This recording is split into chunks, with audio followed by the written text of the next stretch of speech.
अस्सलामुअलैकुम, good morning, आदाब आदाब आदाब। कहिए जनाब, क्या हाल चाल? फिट, एनर्जेटिक, क्या बात है, क्या बात है। अच्छा भाई, एनर्जी लेवल्स के लिए अच्छी न्यूट्रिशियस ग़िज़ा खाना बहुत ज़रूरी है।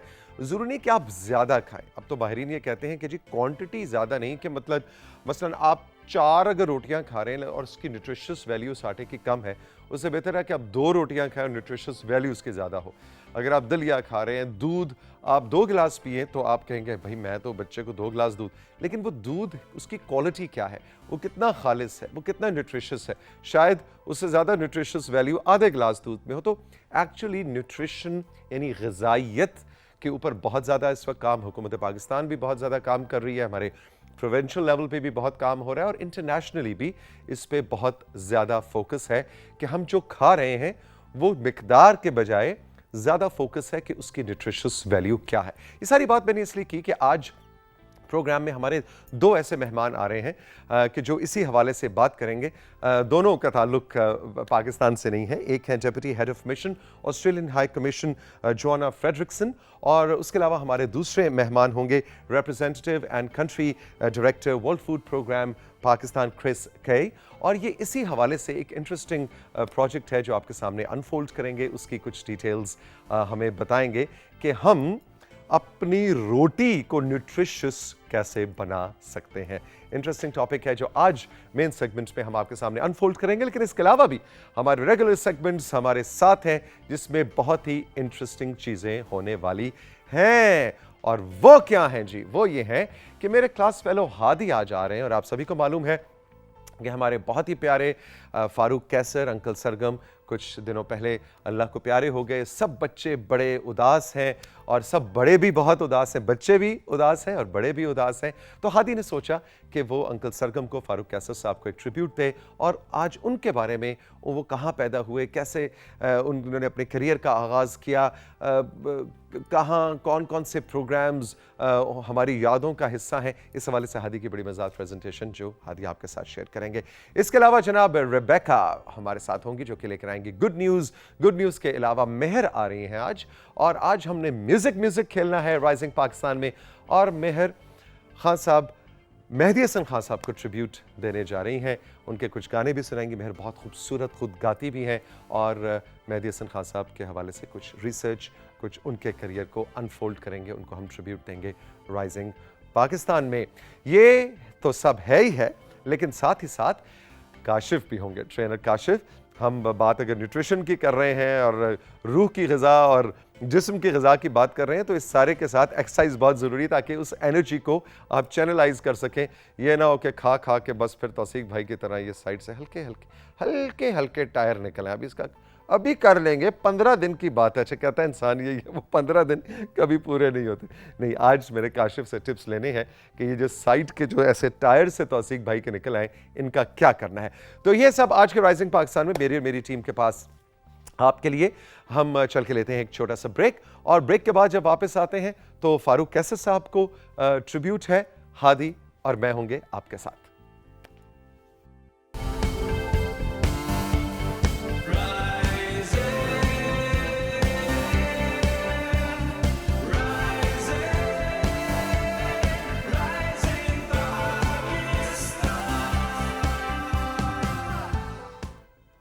एक बार फिर आपको खुशामदीद कहेंगे राइजिंग पाकिस्तान के सेट्स पे। मेरे साथ मेरे क्लास फेलो अब्दुल हादी मौजूद हैं। अस्सलाम वालेकुम हादी। वालेकुम अस्सलाम तौसीफ अंकल, कैसे हैं आप? बिल्कुल ठीक। इतना खूबसूरत तुमने जनाब आज ड्रेस, पूरा कोऑर्डिनेटेड, पेशावरी चप्पल और सिंधी अजरक, मजेदार सीन है आज।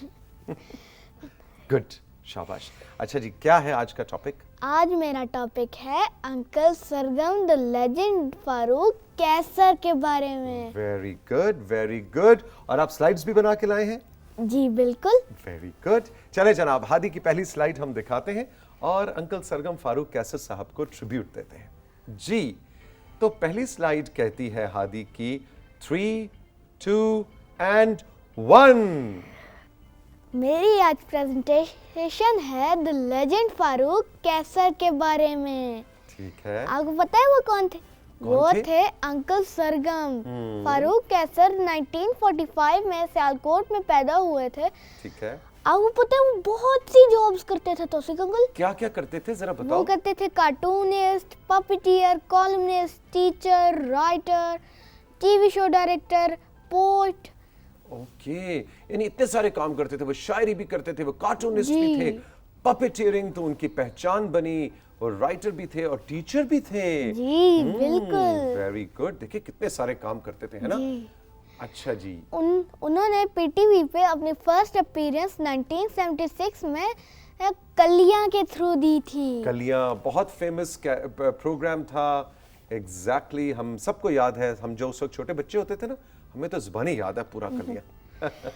अच्छा, और उनका जो फेमस प्रोग्राम था अंकल सरगम, उन्होंने फेमस कैरेक्टर जो था उनका जी। अंकल सरगम। उनका जो फेमस कैरेक्टर था उन्होंने उसकी वॉइस भी खुद दी थी। अच्छा, अंकल सरगम के पीछे उनकी अपनी आवाज होती थी। जी। फारूक कैसर साहब की। Okay okay okay. अच्छा जी, अगली स्लाइड दिखाएं।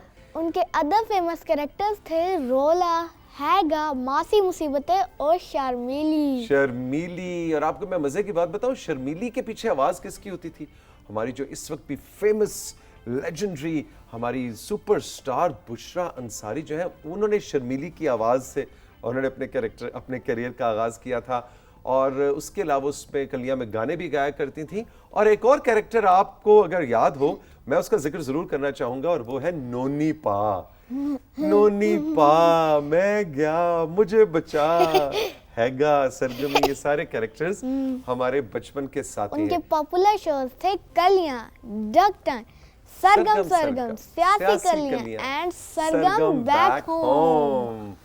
बिल्कुल। और ये मुख्तलिफ अखबार में वो ये प्रोग्राम्स करते रहे पीटीवी के लिए। जी। और कलियां से और सरगम बैक होम, जब वो पीटीवी होम पे दोबारा से उनका आखिरी सीजन उनके करियर का शुरू हुआ था, जी। तो उसका उन्होंने ये नाम बुक्स था। भी लिखी थी। ओके। उनकी बुक्स का नाम है और पूछो, कलम गलोच, मीठे करेले, मेरे प्यारे अल्लाह मियां। और मेरे प्यारे अल्लाह मियां तो बहुत ज़्यादा मकबूल हुई, ये नज़म भी और उनकी ये किताब भी बहुत ज़्यादा। इस वक्त भी हादी सोशल मीडिया के ऊपर फ़ारूक कैसर साहब के क़तात और उनकी शायरी जो है, उनकी तंज़ व मज़ाह से भरपूर शायरी, वो आज भी वायरल है, आज भी लोग उसको पसंद करते हैं। यानी अब आपकी जनरेशन भी देखें, आप उनके बारे में बात करें, और मेरी जनरेशन भी जब हम छोटे थे तो उन्होंने 3-4 जनरेशंस को एंजॉय करवाया है, उनके बचपन की यादें हैं। अच्छा जी, आगे क्या है? बिल्कुल।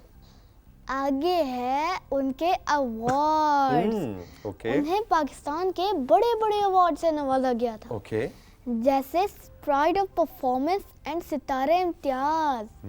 उन्हें बिल्कुल, प्राइड ऑफ परफॉर्मेंस भी उन्हें मिला और सितारा इम्तियाज भी मिला। बिल्कुल, we are proud of him. हम उनके काम को रिमेम्बर करेंगे जो उन्होंने बच्चों के लिए किया था और बड़ों के लिए भी। अच्छा हादी, ये बताएं कि क्या आपकी कभी अंकल सरगम से मुलाकात हुई थी? जी हुई थी? जी। कब, कहाँ? जब मैं यहाँ पे एक प्रोग्राम के लिए आया हुआ था, तो अंकल सरगम का भी एक प्रोग्राम था। मैंने मेरी ही उनके साथ पिक भी है। Oh very good. Oh yes, ये तो हादी है। और ये बीच में कौन खड़ा हुआ है? ये है मेरी मदर, आपकी अम्मी। अच्छा जी, वेरी नाइस। अंकल सरगम के साथ हादी की देखें जनाब यादें। जिस दिन अंकल सरगम हमारे शो में आए थे राइजिंग पाकिस्तान में, उसी दिन हादी का भी सेगमेंट था, है ना? तो आपके अंकल सरगम से मुलाकात थी। Very good. और देखो, ऐसे सुपरस्टार जो है ना, वो हमारी यादों का हिस्सा बन जाते हैं, और ऐसे लोगों से हमें बहुत कुछ सीखना भी चाहिए। वो अब इस दुनिया में तो हादी नहीं रहे, लेकिन उनकी लेजेंड, उनका काम हमारे साथ है और हमें उसको सेलिब्रेट करना चाहिए। जी बिल्कुल। गुड गुड गुड, शाबाश, वेरी गुड प्रेजेंटेशन। जीते रहो, खुश रहो। You are welcome. Thank you. हम चल के लेंगे अब राइजिंग पाकिस्तान में एक छोटा सा ब्रेक, और ब्रेक के बाद जब वापस आएंगे तो रेबेका मेरे साथ होंगी, और हम ला रहे हैं आपके लिए 3 अच्छी अच्छी खबरें।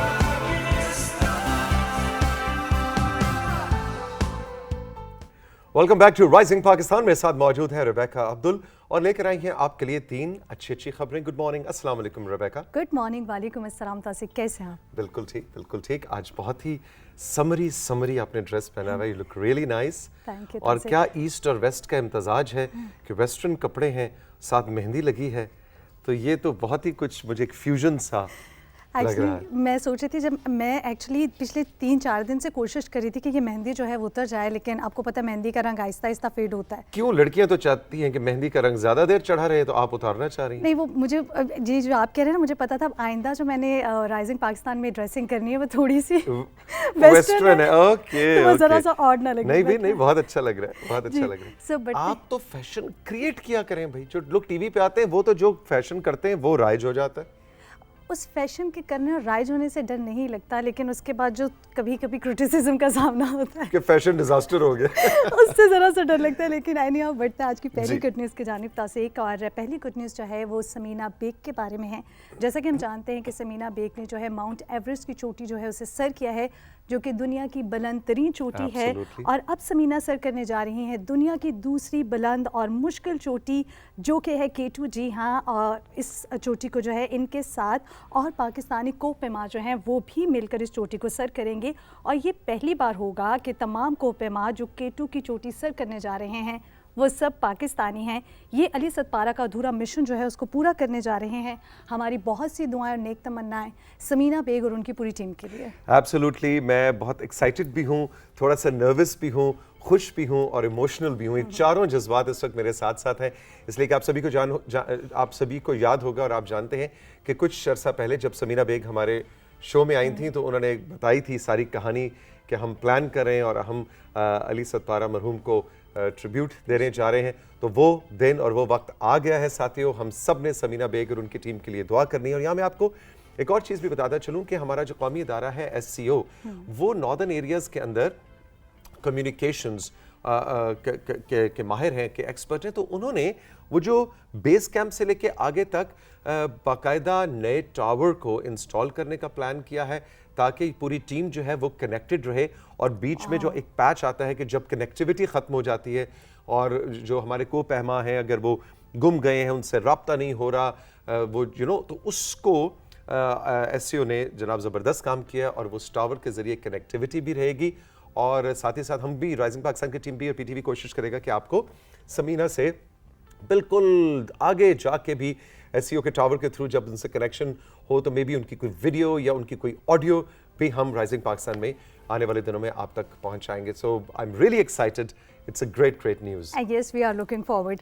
सो बढ़ते हैं आज की सेकंड गुड न्यूज़ के जानिब। गिलगित दुनिया की हसीन तरीन खित्तों में शुमार किया जाता है, और ना सिर्फ ये बल्कि गिलगित बल्तिस्तान की मेहमान नवाजी के भी क्या ही कहने। जैसे कि हम जानते हैं कि मौसमी फलों का जो है इस वक्त मौसम अरूज पर है, और आपको बताने जा रहे हैं हम गिलगित की मेहमान नवाजी के बारे में। गिलगित के बागबानों ने अपने बागों के बाहर लिख कर लगा दिया है कि खुबानी पक चुकी है, आए और इसको मुफ्त आकर खा लें, यानी खुली दावत है। अगर अब आप इन दिनों गिलगित में हैं, खुबानी चेक करो जरा। या अच्छा, जाने का इरादा रखते हैं तो आप जो है वहां पर जाएं, यकीनन आप इस मेहमान नवाजी से लुत्फ होंगे। तो असिक, आप कहाँ जा रहे हैं? नहीं, कहाँ जा रहे हैं? जा कहाँ रहे हैं भाई? वो खुबानी तुम चेक करो। शो छोड़ के कहाँ जा रहे हैं? वापिस आ रहे हैं खुबानियाँ खाने?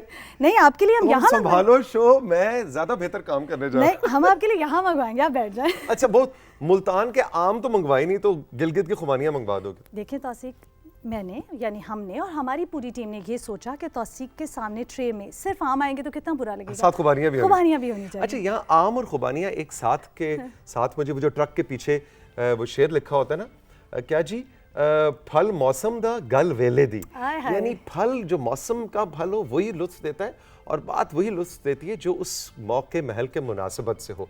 सो फल मौसम दा गल वेले दी, तो वो ट्रे के अंदर आम भी तो खुबानियाँ भी, तो वो एक तो बेमौसमा फल होगा। लेकिन अब मजे की बात है कि देख रहे उधर अप नॉर्थ उधर खुबानियाँ तैयार हो रही हैं और इधर प्लेन्स में और सहराओं में और क्या बात है। I'm good interesting combination. Interesting combination. बढ़ते हैं आज की थर्ड गुड न्यूज़ के जानिब। और जब बात आती है सियाहत की तो ऐसे घूमने फिरने का दिल किसका नहीं चाहता, सभी का दिल चाहता है। सो ख़वातीन भी इस शौक़ में किसी से पीछे नहीं है। दुबई में विमेन टूरिज़्म को प्रमोट करने के लिए एक होटल सिर्फ जो है वो ख़वातीन के लिए बनाया गया है, जहाँ मुकम्मल अमला ख़वातीन पर मुश्तमिल होगा और मेहमान भी सिर्फ ख़वातीन होंगी। यहाँ ख़वातीन के लिए जिम और स्विमिंग पूल भी मौजूद होगा। ये देखिए कितना खूबसूरत है। तो अब मैं ये तो नहीं कह सकता कि चलो प्लान करते हैं, लेकिन हम ये कर सकते हैं कि जो राइजिंग पाकिस्तान की तमाम ख़वातीन है, जिन हमारी टीम में भी ज़्यादा तादाद ख़वातीन की है, तो आप लोगों का फिर कोई ट्रिप प्लान करते हैं और 1-2 दिन हम शो सिर्फ मर्दाना डब्बा शो करेगा। हम तो बहुत खुश ऐसा करें प्लान, है ना। 2-3 दिन के लिए आपको हॉलिडे के लिए भेजते हैं, छुट्टी में जा रहे हैं। लेकिन तासिक देखिए कितनी अच्छी बात, मतलब अगर इसको हम डिस्क्रिमिनेट ना करते हुए देखें ख़वातीन को, क्योंकि ख़वातीन भी जो है वो बड़ी शौकीन होती हैं टूरिज़्म की, तो उस लिहाज से देखा जाए तो ये बड़ी ज़बरदस्त बात है। एब्सोल्युटली। वैसे वो उस होटल की तस्वीरें तो बड़ी ज़रा शशकेदार होटल है, लेकिन टूरिज़्म की अगर बात करें तो मैं ज़ाती तौर पे मुझे तो मज़ा आता है बिल्कुल दूर उफ्तादा किसी इलाके में कोई छप्पर टाइप कोई हो जिसमें बेसिक्स हो, बस एक बिस्तर मिल जाए और नहाने के लिए पानी मिल जाए और पीने के लिए पानी मिल जाए, तो ये बेसिक्स हो, वो है असल टूरिज़्म। ये जो 5 स्टार 7 स्टार बड़े शशके वाले होटल्स में जाके रूम लेके और वो वाला टूरिज्म कभी मुझे कुछ कैसे कनेक्ट नहीं किया। अच्छा तौसीक, मुझे लगता है ये जो आप बात कर रहे हैं मैं उसको सेकंड करूंगी। वो एक्चुअली रिलैक्सेशन के पॉइंट ऑफ व्यू से बिल्कुल ठीक हो सकता है कि if you are tired with the job और समथिंग लाइक दैट, लेकिन वो आपको जो टूरिज्म या सयाहत की हम बात करते हैं वो बिल्कुल आप वाली बात है कि जहाँ पर पानी हो और कुछ पुरसकून, यानी मी टाइम जिसे हम कहते हैं ना, वो होना चाहिए। एग्जैक्टली। अच्छा, अब आपसे एक सवाल है कि टूरिज्म में, सैर और सियाहत में आप क्या फैमिली फ्रेंड्स के साथ या अकेले? एक्चुअली डिपेंड करता है, मैं आपको डिपेंड करता है कि जाना कहाँ है। अच्छा। अगर मतलब जैसे बहुत ही काम, क्योंकि मैं बहुत ही फैमिली पर्सन हूँ, जब मुझे ऑफ होता है तो मेरा दिल चाहता है मेरी वालदा अब्बा और मेरी बहन साथ हों, और maybe some time with friends, अकेले बहुत कम। या वैसे रिबेका, आज मैं आपको एक मशवरा दूं। अगर आप अकेले टूरिज्म एक्सपीरियंस करें, चाहे पाकिस्तान में चाहे पाकिस्तान से बाहर, इससे अच्छा पुरलुत्फ तजुर्बा हो ही नहीं सकता। कोई एक डेस्टिनेशन चुनिए, पाकिस्तान में या पाकिस्तान से बाहर, कहीं भी जो वो, लेकिन अकेले जाएं 2 दिन 3 दिन के लिए। और मैं ऐसे लोगों को जानता हूं, लाहौर में मेरे एक बड़े प्यारे दोस्त हैं जो कि एक्चुअली हर गर्मियों में अपना सामान उठाते हैं और उनको ये भी नहीं पता होता उन्हें कहाँ जाना है। वो कहते हैं मैं बस में बैठ के पहले इस्लामाबाद पहुंचूंगा, फिर मैं अप नॉर्थ देखूंगा कि मैंने कहाँ जाना है। यानी बिल्कुल ब्लैंक प्लान के साथ जाना, ये भी टूरिज्म के खास। I guess I should do this. You must do this. अच्छा जी, रिबेका, गुड न्यूज़ तो आज तीनों बड़ी अच्छी थी, लेकिन मेरे ख्याल हमारे पास कुछ वक्त भी है और आज दिन भी ऐसा है कि मैं एक शख्सियत को ज़रूर याद करना चाहूँगा। कौन? अभी अब्दुल हादी ने फारूक कैसर साहब को याद किया, जिनकी हाल ही में डेथ हुई और हम सब अभी तक उस अफसोस से, उस बेयकीनी से नहीं निकले। लेकिन पाकिस्तान टेलीविज़न का एक और चेहरा जिनको आज हमसे बिछड़े 9 बरस बीत गए, उबैदुल्ला बेग साहब, जो कि एक कॉलमिस्ट थे, एक राइटर थे।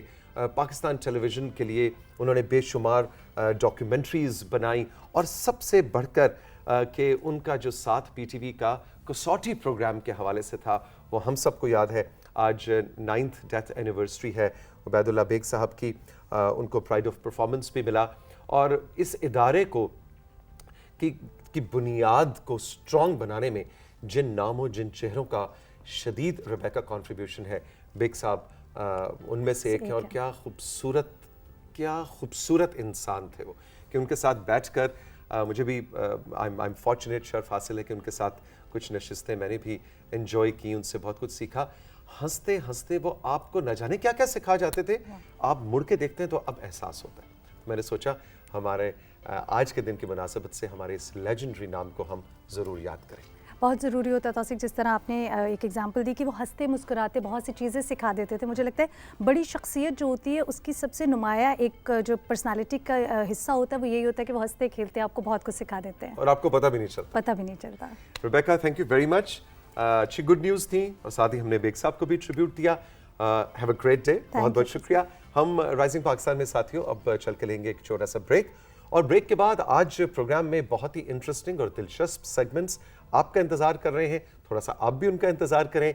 इस ब्रेक के बाद हम गुरु काशिफ से आपको मिलवाएंगे और आज फुल बॉडी वर्कआउट है। नहीं मालूम कि बॉडी वेट के साथ है या इक्विपमेंट के साथ है, ये हम जानेंगे इस ब्रेक के बाद। ये है राइजिंग पाकिस्तान।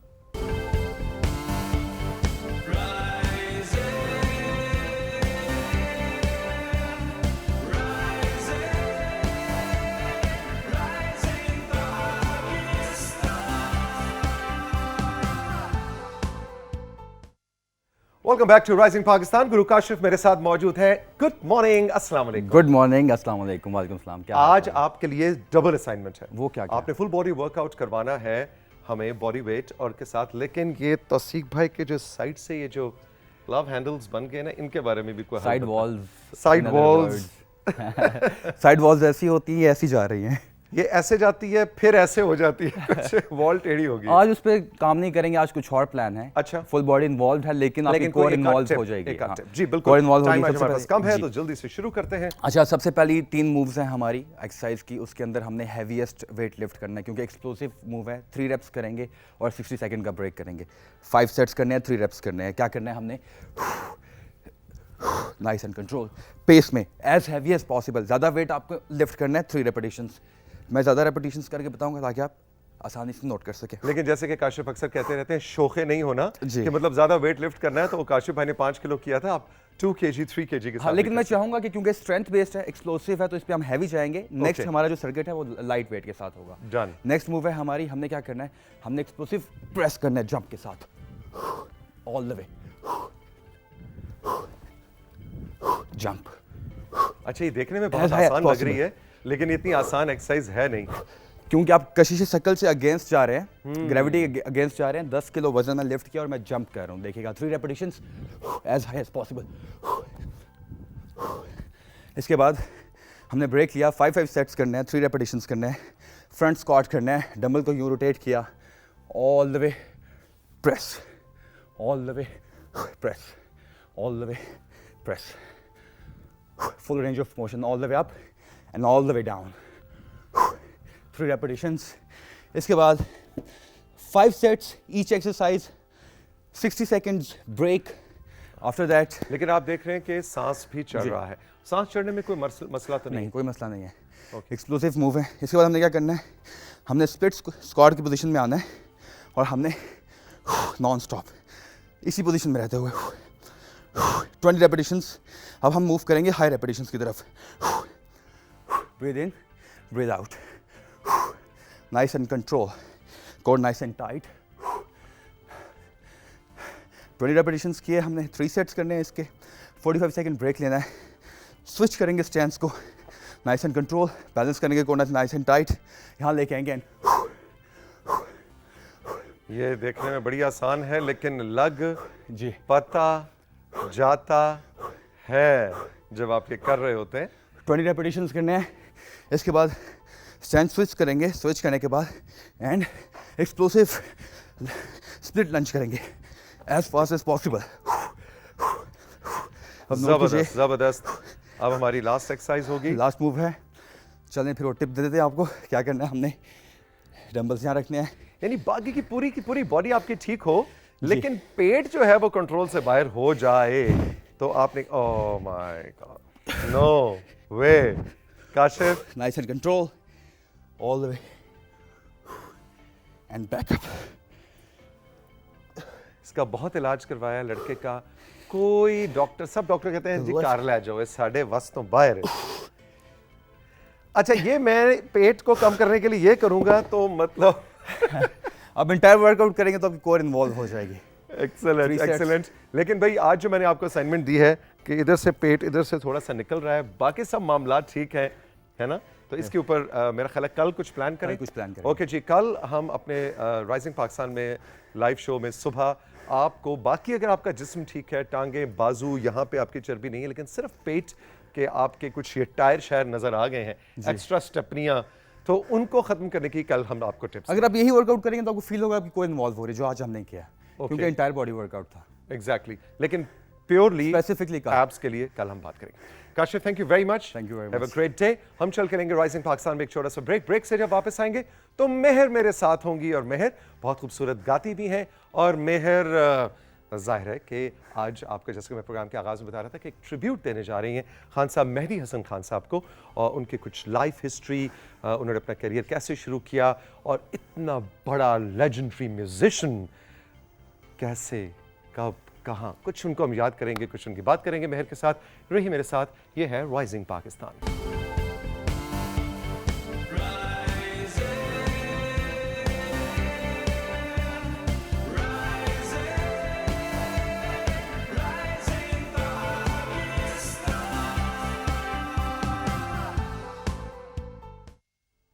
एक बार फिर आपको खुशामदीद कहेंगे। राइजिंग पाकिस्तान के सेट्स पे मेरे साथ मौजूद है मेहर, और आज हम ट्रिब्यूट देने जा रहे हैं खान साहब मेहदी हसन खान को। अस्सलाम वालेकुम, गुड मॉर्निंग। वालेकुम सलाम, गुड मॉर्निंग, कैसे हैं आप? बिल्कुल ठीक मेहर, इतना वाइब्रेंट रेड तुमने पहना हुआ है, looks great. Thank you so much, thank you. अच्छा जी, क्या सीन है आज? सर, मेहदी हसन खान साहब के बारे में हम बात करेंगे। इतने बड़े लेजेंड, इतने बड़े आर्टिस्ट के बारे में बात करना, इनके लिए बात करते हुए अल्फाज कम पड़ जाते लिटरली। और he was just 8 years old। अगर बात करें कि उनको सिंगिंग उन्होंने कब स्टार्ट की थी, 8 साल के थे जब वो ठुमरी, दादरा, ख्याल, गायकी, मतलब इन सब जॉनर्स ऑफ म्यूज़िक में महारत रखते थे। और उन्होंने मौसीकी अपने वालिद साहब अजीम खान साहब से और अपने चचा इस्माइल खान साहब से उन्होंने मौसीकी की तालीम हासिल की, और उन्होंने हर स्टाइल ऑफ सिंगिंग में अपना नाम मनवाया है, ना सिर्फ पाकिस्तान में बल्कि पूरी दुनिया में इज्जत और शोहरत कमाई। लेकिन बिल्कुल एब्सोल्युटली मेहर, लेकिन जब उनको हम शहंशाह गजल कहते हैं, तो गजल उनकी पहचान बनी, और गजल की गायकी को एक नया रंग, बिल्कुल पाकिस्तान में उन्होंने नया रंग दे दिया, नया अंग दे दिया। इससे पहले गजल ठुमरी अंदाज में गाई जाती थी। हर शायर की ये ख्वाहिश होती थी कि खान साहब मेहदी हसन खान उनको गाए। उन्होंने फराज को भी गाया, फैज़ को भी गाया, इकबाल को, ये फैज़ साहब की गजल थी। तो ऐसे में आप ये देखिए कि ये भी एक बहस होती है। बहस से मुराद ये भी खूबसूरत चीज़ है कि शायरी बड़ी या गायकी बड़ी। बड़ी शायरी को बड़ा गायक गाए तो वो डबल बड़ा हो जाए। बिल्कुल एग्जैक्टली। और लिरिक्स को फील करके गाना वो एक अलग बात है, और वो हर एक आर्टिस्ट के बस की बात नहीं है। और मेहदी हसन खान साहब की ये खासियत थी कि उन्होंने हर सॉन्ग को फील करके गाया है, मतलब लिरिक्स फील करते हैं। लेकिन आजकल के सिंगर्स में ये बात नहीं है, वो लिरिक्स सुनते ही नहीं है, बस देखते हैं गाना। नहीं, ये तुम कैसे कह सकती हो, तुम खुद एक सिंगर हो। सर नहीं, मतलब जो यूथ है, मैं यूथ की बात कर रही हूँ। आई एम सो ब्लेस्ड कि मेरे बाबा ने मुझे ये पुरानी चीज़ें सुनवाई हैं, वरना मुझे भी नहीं पता था इन सब चीज़ों को, क्योंकि सोशल मीडिया ज़्यादा प्रोमोट, हमारे लेजेंड्स को बहुत कम मतलब प्रोमोट करते, भूल गए। लेकिन शायद ये गिला हर नस्ल को पिछली नस्ल से या हर नस्ल को अपनी अगली नस्ल से होता है। लेकिन मैं अभी भी समझता हूँ कि अच्छी मौसीकी सुनने समझने वाले मेहर अभी भी बिल्कुल सुनने वाले कान मौजूद हैं। बिल्कुल एब्सोल्युटली मौजूद है। अच्छा, खान साहब मेहदी हसन खान ने फिर जब फिल्म के लिए गाया, तो उनके जो फिल्म के गाने हैं क्या वो भी लाजवाब हो गए, है ना? बहुत अच्छे सॉन्ग्स हैं। मैं जिस दिन भुला दूं तेरा प्यार। और सर हमारी कॉम्पोजिशंस इतनी कमाल की होती थी कि पड़ोसी ममालिक भी उसको कॉपी करते थे। ये जो सॉन्ग है मैं जिस दिन भुला दूं, इसको उन लोगों ने कॉपी किया अपनी फिल्म के लिए। पुलिस पब्लिक ये उनकी फिल्म थी, जो कि लता जी ने फिर इस सॉन्ग को दोबारा से सिंग किया, हमारा सॉन्ग कॉपी किया। एग्जैक्टली। तो यानी कि पहले खान साहब मेहदी हसन खान ने गाया, फिर इंडियन मूवी में उसको। अच्छा, जरा हमें कुछ सुनाओ भी ना, साथ वो गिटार पड़ा हुआ है और मेहर बैठी है और हम कुछ सुने ना, ये कैसे हो सकता है? एम अशरफ साहब की बहुत खूबसूरत ये कॉम्पोजिशन है। आई लाइक टू सिंग।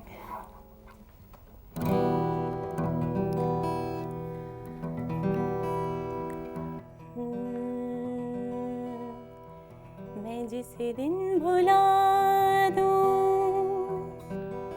तेरा प्यार दिल से,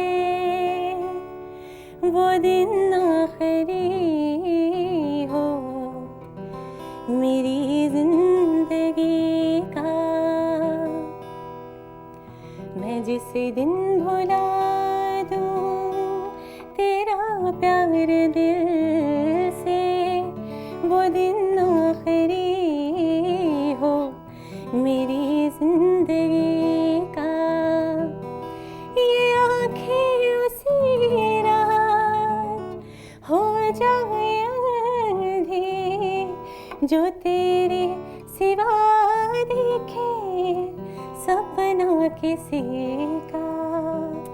मैं जिसे दिन भुला दूं तेरा प्यार दिल से, वो दिन आखिरी हो मेरी जिंदगी का। Beautiful beautiful beautiful, thank you so Thank you much. so much. अच्छा मेहर, वैसे तुम गा रही थी तो मैं सोच रहा था कि फिल्मी गाने बज़ाहिर बड़े आसान बिल्कुल, लग रहे लेकिन होते हैं, हम उनके उसमें- साथ हम कर रहे होते हैं, and they become part of our memories, our Exactly. Life, लेकिन मुश्किल होते हैं इसमें, छोटी छोटी जगह, ये दिन आखिरी हो, ये जगह पूरी होना ज़रूरी है। ये नहीं होगी तो जस्टिस नहीं होगा सॉन्ग के साथ। वैसे मैं शायरी पे सोच रहा था कि कैसी वो दिन मतलब आखिरी होगा बट मेरी हाँ जिंदगी नहीं का। नहीं, अगला मिसरा तो ना मिस करो। ये ये आंखें आंखें उसी उसी रात रात हो जाएं अंधी अंधी, जो तेरे ओ यार, सिवा देखे कितना- सपना मतलब किसी का। इतनी बद्दुआ अपने ऊपर मैंने कभी किसी गाने में सिंसिरिटी नहीं। अपने मोहब्बत के लेकिन साथ सिंसिरिटी। अच्छा वो जब मोहब्बत शब्बत खत्म हो जाती है ना, फिर बंदा सोचता है कि यार ये कुछ ज्यादा ही मैंने बदुआ दे दी थी अब। बिल्कुल। अच्छा भाई, टाइम हमारे पास कम है, लेकिन हम चाह रहे हैं कि एक गाना और मेहदी हसन खान साहब का तुम हमें सर, सुनाओ और एक आध को इन्फॉर्मेशन के अगर बारे में। नॉर्दर्न इंडिया की बात करें तो वहाँ पर basically 3 school of thoughts of music हैं, जिसमें Bengali school of thought of music है, पंजाबी है और राजस्थानी। तो वहाँ पर राजस्थानी लोक म्यूजिक इंट्रोड्यूस ही मेहदी हसन खान साहब ने करवाया था। तो उसकी एक एग्जांपल मैं देना चाहूँगी, Kesariya Balam, just 2 lines I would like to जी सिंग। जरूर जरूर जरूर।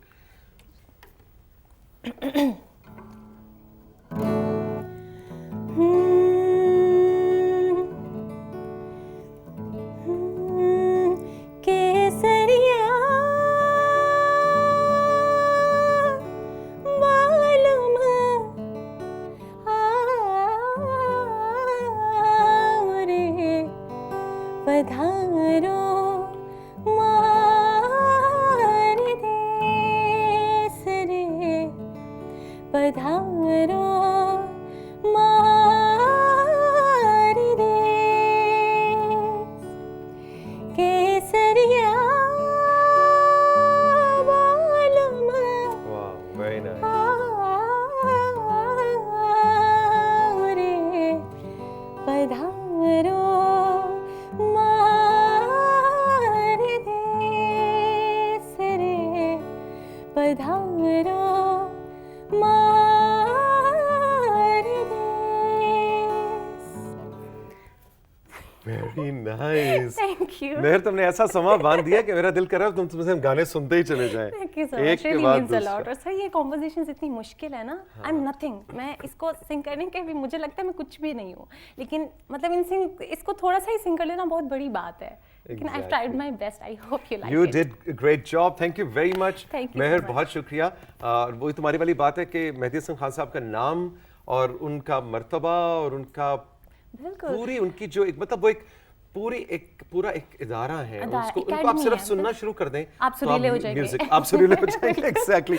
और सर गाने में नहीं होंगे, कम से कम सुनने में हो जाएंगे। बिल्कुल। और सर मुझे आज तक एक बात नहीं समझ में आई कि ऐसे अजीम लोग इस दुनिया से चले जाने के बाद न जाने कहाँ चले जाते हैं, लेकिन कहाँ रह इस जाते पे हैं अलहदा एक ये सेशन हम करेंगे। जानते हैं, है हम ना? सब जानते हैं कि वो कहाँ रह जाते हैं। एग्जैक्टली, वो दिलों में रह जाते हैं, बिल्कुल। हमारी यादों में रह जाते हैं। बिल्कुल। Mehar, thank you very much, have a great day. Means a बहुत बहुत lot. शुक्रिया। Thank you. ख़वातीन और हज़रात, हम चल के लेंगे एक छोटा सा ब्रेक, और ब्रेक के बाद जब वापस आएंगे तो हमारा वो मशहूर ज़माना ऑरेंज सोफे वाला जो सेट है का कोना है, उस पर आज हमारे 2 मेहमान होंगे, और आज हम एक बहुत ही इंपॉर्टेंट और अहम मौजू पे बात करने जा रहे हैं, और वो है फोर्टिफिकेशन, फूड फोर्टिफिकेशन, आटे की फोर्टिफिकेशन, न्यूट्रिशन, ये क्यों चीज़ें इंपॉर्टेंट हैं।